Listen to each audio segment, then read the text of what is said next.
एक मानधाता चक्रवर्ती राजा था, पूरी पृथ्वी का शासक, सार्वभौम शासक था।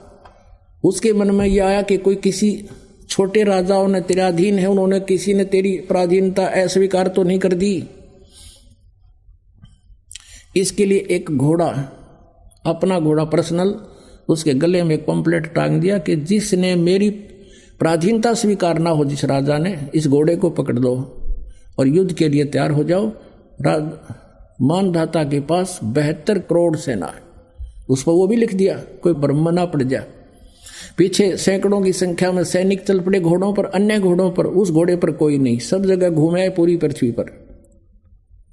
वापस आए, उस चुनक ऋषि की कुटिया के पास से रास्ता था, वहां पर आ रहे थे वापस। ऋषि ने पूछा, भी कौन हो, कहां से आए हो, इस घोड़े पर सवार क्यों नहीं कोई? सैनिकों ने बताया कि ऋषि जी, ये मानधाता चक्रवर्ती राजा का घोड़ा है, इस पर कोई नहीं बैठ सकता।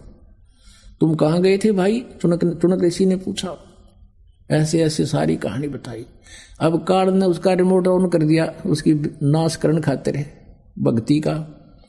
कहने लगे, भी सारी पृथ्वी पर घूमे, किसी ने राजा का युद्ध नहीं उठा, किसी ने स्वीकार नहीं किया कि नहीं, हमारे राजा के पास 72 करोड़ सेना है, जबाड़ा फोड़ दें। है किसी की बाजुओं में ताकत? किसी के नहीं मिला, हम सब जगह घूमे। अब काल प्रेरणा से उस चुनक ऋषि के मन में उस काल ने रिमोट से कर दिया कि इसको अभिमान हो गया, इसका अभिमान ठीक करना चाहिए। ऋषि ने कहा कि मैंने पकड़ दिया भाई ये घोड़ा और युद्ध उठ गया तुम्हारे राजा का, इस घोड़े को बांध दो इस वृक्ष के, मेरी झोपड़ी वाले वृक्ष के बांध दो। सैनिक कहने लगे, रे कंगले, तेरे दाने खाने को नहीं, और तू युद्ध उठ लिया, तेने उस मानधाता चक्रवर्ती राजा का, तेरी क्यों सामत आई है? अपनी रटले माला बोल वाला, चुपचाप कर ले काम जो तेरा है, क्यों मरे तू हमारे हाथों से? अब चुनक ऋषि ने कहा कि जा कह दो तुम्हारे राजा ने, मेरे भाग्य में ऐसा ही लिखा है तो ऐसा ही सही, तुम्हारे हाथे मर जाऊंगा, ये घोड़ा युद्ध मैंने उठ लिया। अब सैनिकों ने बता दिया तो आपका घोड़ा बांध लिया। राजा ने सोचा कि आज एक आदमी ने हिम्मत की है, कल दूसरा ना सिर उठाएगा।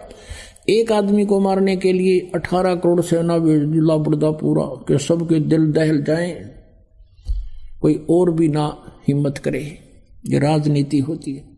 उधर से उस चुनक ऋषि ने जो सारे जीवन में डले ढोए थे, वह काल की पूजा करी थी, ब्रह्म का जाप है से सिद्धियां आ गई, हठ योग से सिद्धियां आ गई, जोम के जाप से भी सिद्धियां आ जाती हैं। उसने अपनी सिद्धियों का एक एटम बम बना दिए, चार पुतली तैयार कर दी।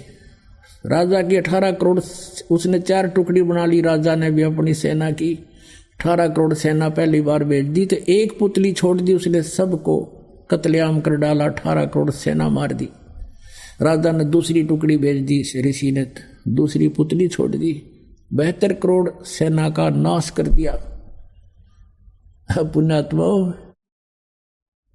अब परमेश्वर कबीर साहब बताते हैं, 72 अक्षौणी अक्षय करी, चुनक ऋषि स्वर एक, ये दे धारे जोरा फिर ये सभी काल के बेखे। ओए होए,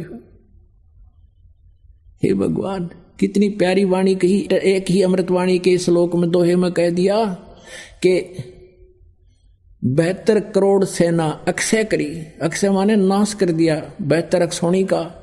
और चुनक ऋषिश्वर एक, उसको ऋषिश्वर कहा करते, ऋषियों में श्रेष्ठ, सर्व प्रधान, यानी उस इस काल के पुजारियों के सबसे श्रेष्ठ के ये लक्षण हैं।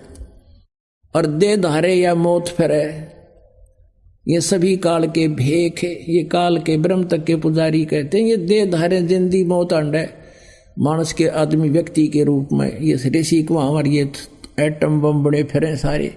अब वहाँ भर की पैड़ी बजा कर सत्यानाश कर दिया, 32,000 मर गए लड़के। ये दे धारे कहते जोरा मौत फिरा, ये एक दूसरे ने काट खावें। अब चाहे तो पुण्यात्मा हथियार से मार दे, और चाहे अपनी वचन शक्ति से मार दे। जिसके पास जैसी भी साधना शक्ति जंतर मंत्र है, वो उसका हथियार है, और उसका पाप भी उसको प्राप्त होगा। अब चुनक ऋषि ने 72 करोड़ प्राणियों का नाश कर दिया।